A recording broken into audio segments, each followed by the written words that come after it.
It is the day we've been waiting for. It is game day, the kickoff to the college football season for the Iowa Hawkeyes, which will kick off in just about 15 minutes in Iowa City. Ross Peterson, Travis Justice, inside the News Radio 1040 WHO studios. By the way, happy game day, Ross. Happy game day to you, brother. It is great to be back in the studio.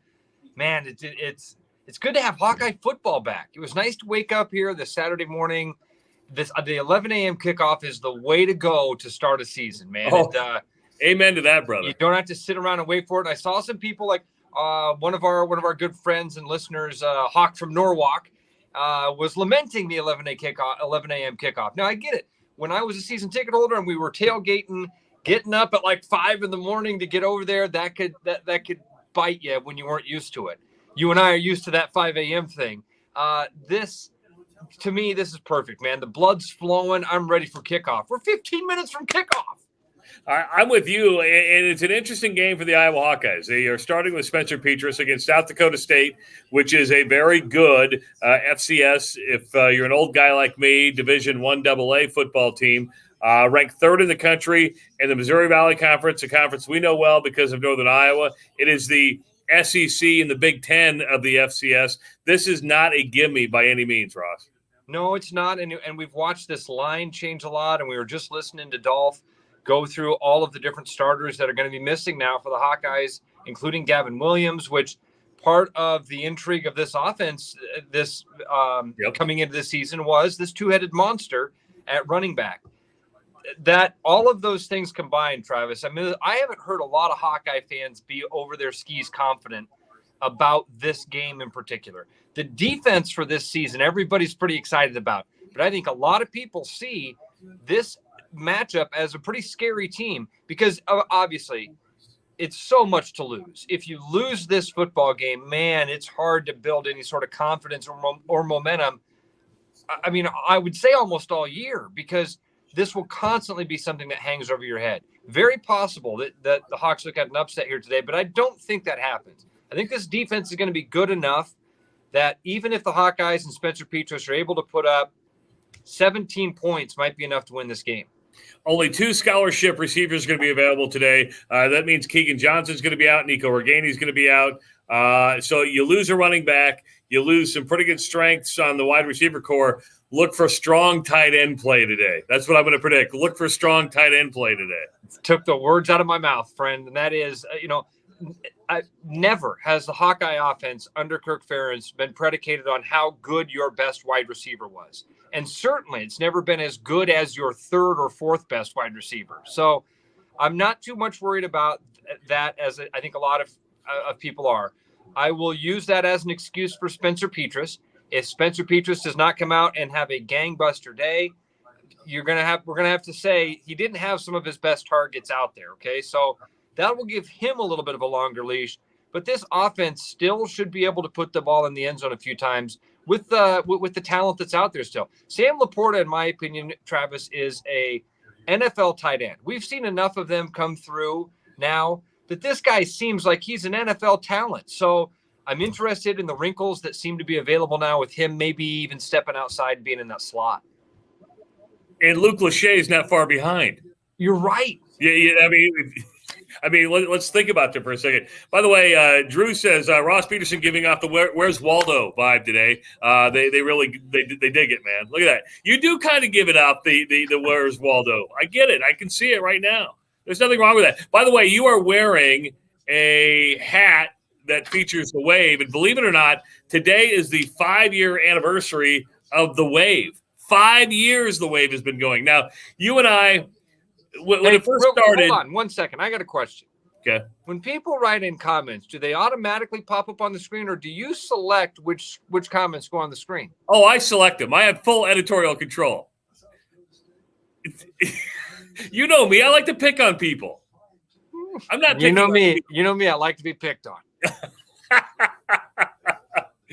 But 5 years of the Wave. Now, when this first started, you and I were like, okay, it's cool. But everybody's like, right away, it was tradition. And I was like, well, it has to be around for a while to be called a tradition. 5 years in, tradition. I 2 thumbs up. I mean, Travis, you constantly see it in 5 years. You constantly see it at the list of these best college football traditions, it's at the top, and oftentimes number one. I mean, you're talking about the Toomer's Corner and the 12th Man and all of this amazing stuff that's been around for generations. And this thing in 5 years, and there's several reasons why. It's the heart of it primarily, though. Yes. And I was going to say, when you talk about Toomer's Corner, you talk about the 12th Man, you talk about Ralphie at Colorado. Those are all institutional. This is global. I mean, because it's a tradition that every team, even the visiting team, wants to participate in. Rarely do you go to a college football stadium and have an opposing team participate in the tradition. When you get the opposing team and the opposing fans to participate in it, that is what makes it global, and that's what makes it really special. Now I'm getting text messages about the Where's Waldo vibe. You know what? I'm going to change this all up on you. We talked earlier in the week on our morning show on our sister station, 106.3 KXNO. And for those of you who don't know, Ross and I are back together in the mornings. You can listen to us from 6 to 8 every single morning, Monday through Friday, on the iHeartRadio app, also on 106.3 if you're in the Des Moines area. But we talked a lot about really what this game is going to come down to for Iowa. You've got a brand new center. Tyler Linderbaum has been replaced. And really the eyes on the quarterback. Spencer Petras is going to be under a microscope because Alex Padilla is right there behind him, started a couple games last year and had some success. Watch that quarterback battle today. Yeah, Travis, it's such a weird conversation, isn't it? I mean, we're talking about a kid that's starting in his fourth year, and there's a short leash, and we're all anticipating like that. That's where our focus is going to be. And we said this week that this game is going to be a referendum on Spencer Petras because, and again, knowing now that he's missing several of his weapons out there on the edge, I do think that gives a bit of an excuse or wiggle room here. But man, it's weird that we're talking about a guy who's going to go down in the Hawkeye record books with some of the most career starts, most career yards, up there in touchdowns. He'll be in the top 10 in almost all of those categories when this is all said and done. And we're wondering if he's the guy. We're wondering if so I hope, like I did last year, I hope that the offseason hype that I've heard is real.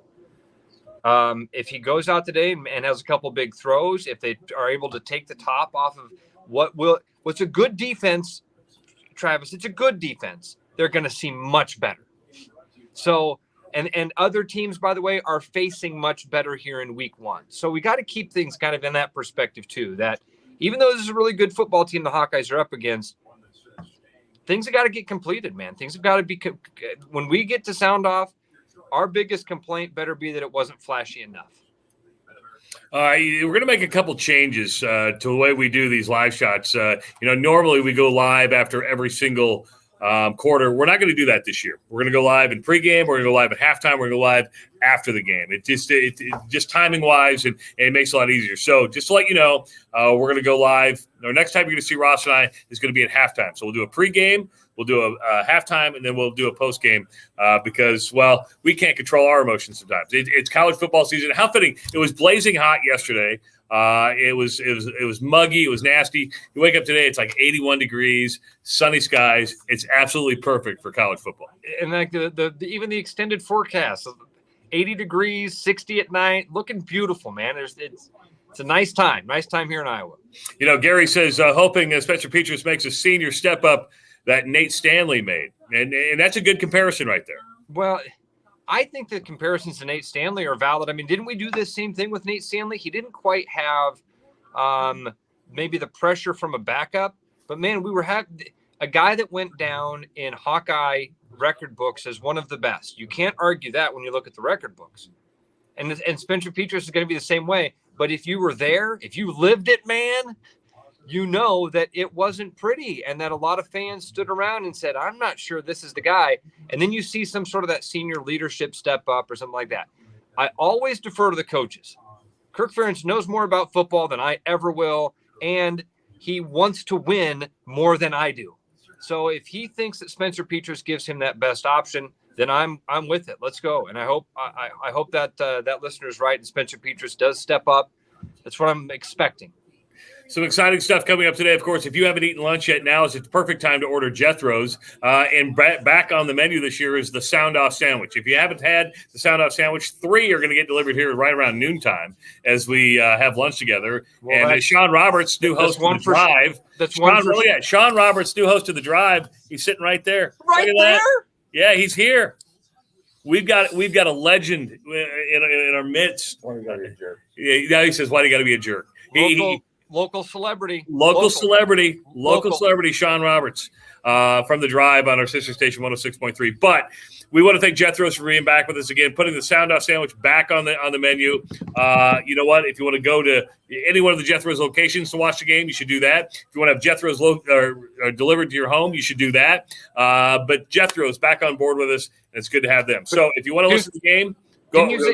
Didn't you say there were 3 sandwiches being delivered? So that's 2 for you, 1 for Sean. What am I eating? You don't want a Sound Off Sandwich? Oh, you get ribs. No, I just meant that you're such a fatty. You're probably gonna eat 2. Man, he's body shaming me. So you get the Waldo comment from a completely different human being, and you call me a fatty. You were the one that chose to bring the Waldo comment into the conversation. Am I correct? But you know what? I have a feeling like both statements are true. I am a fatty, and you're kind of that dorky Waldo type of guy. My wife had a wonderful idea for me returning to the morning show. She thought that Ray-Gun should make a shirt that said, "The Morning Rush, kind of slim, kind of shady." I like it. I like it a lot. We should. I wonder if Ray-Gun would do that for us. We'll talk to Mike about it. Yeah, and Mike and I are getting along now, so that's a good thing too. So it's well, we've had some. You've had that with every person. That's so true. So here's how you can listen to the game. If you're in Central Iowa, you can listen on the old-fashioned radio waves. That would be 1040 WHO. Or if you're not in Central Iowa, or the 1040 WHO doesn't come in the best, can you listen to it online? Can you listen to it at I wondered how you were going to finish that. I just forgot. I don't know. I don't think so. I don't know. I should have had like the corporate people tell me whether or not we were streaming or not. Here's what I would say, and again, just between us gals here. Okay? Yeah, just because nobody's watching right now. Sometimes in week 1 they forget to hit the right macros. Yeah. So they put the wrong order sequence of of events in there, and you get some of the game on iHeart. Didn't hear that from me. No. Okay. I don't know. And again, they don't let me be in charge of that stuff anymore. So I don't know. Oh, no. Hold on. It's on the stream. I'm getting the stream. It's on the stream. I just got official word from the WHO Facebook page. Oh, good deal. Oh, okay. Yeah. So there you go. It's on the stream. Wait, so somebody from the WHO Facebook page is listening to this? Yeah. I have a feeling it's probably our good friend Mike Dorward who's probably watching right now. One of our bosses is listening? Yeah, one of our bosses is actually watching this going, "You guys don't know what you're talking about. Why not?" We try to. Mike, we're doing the best we can. It's week 1. We had a lot of things to work out in here. We don't have week 0. We should have a week 0. If we have a week 0. Next year, we're going to learn from our mistakes, and that is we're going to have a dry run next week. Like week 0, we'll do a dry. There won't be a game going on, but we'll just do a dry run. Where'd you go? You just disappeared. Ross just disappeared. Where'd you do that for? Okay, we've lost control. Kickoff getting ready to start. We'll talk to you at halftime. And by the way, go Hawks. We'll see you then.